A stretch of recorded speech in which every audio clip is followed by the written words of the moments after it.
Hi everybody, I'm Mark from TLC, the Little Candle organization.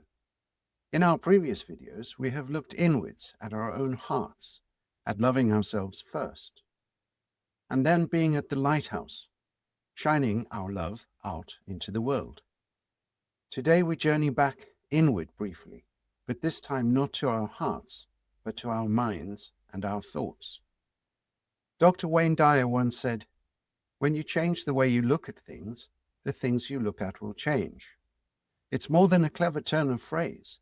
It's a powerful spiritual truth. Our perception doesn't just shape our reality, it creates it.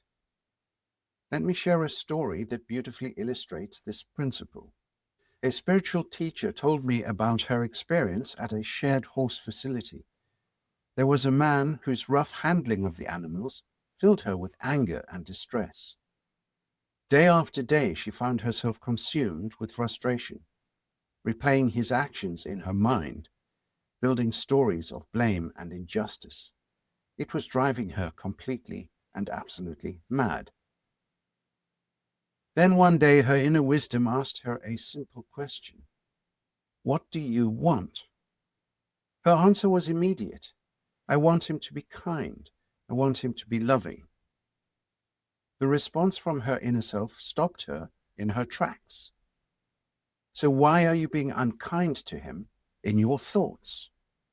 Talk about a mic drop moment from the universe.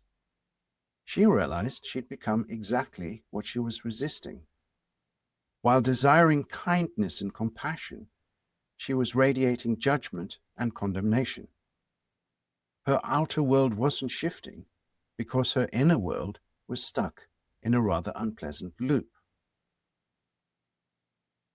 So she chose a different way. She began holding him in kindness, quietly, not with fanfare or a loudspeaker announcement. She visualized him being gentle. She imagined him smiling. She sent love in his direction, not to manipulate him, but to stop her own suffering.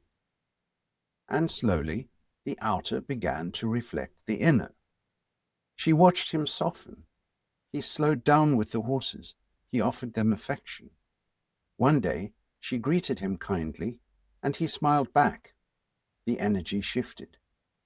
The entire dynamic transformed, not because she'd changed him, but because she'd changed how she looked at him. Others noticed it too.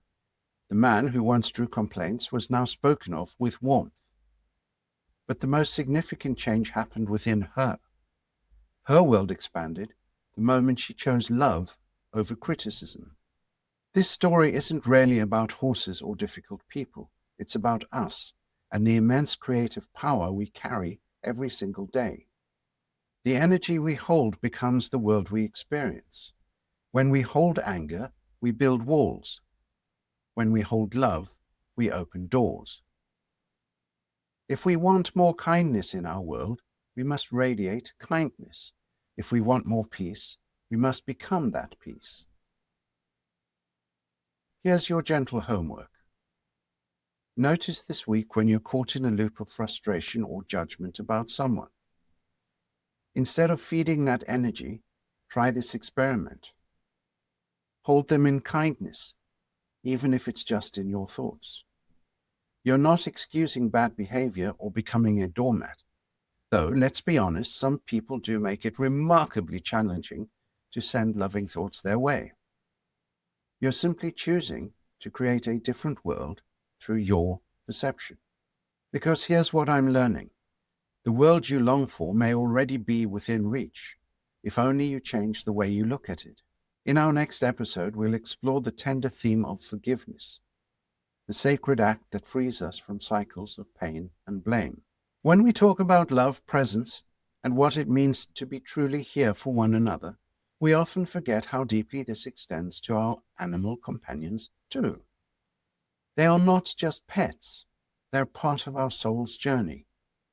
So before we finish today, I'd like to take a moment to thank Time to Let Go for sponsoring this video. They offer a heartfelt space for anyone grieving the loss of a pet. Their meaningful memorials help you honor the love you shared. It's a gentle reminder to us all that love doesn't end, it simply changes form. If you'd like to explore their beautiful work, the link to their offerings is below. Thanks for watching, and remember, everything we share at TLC aims to be helpful, hopeful, or healing, and it is my heartfelt desire that they meet you exactly where you are on your journey. Keep your candle burning bright, and let's light the way together. Until next time, stay present, be kind in your thoughts, and live with TLC.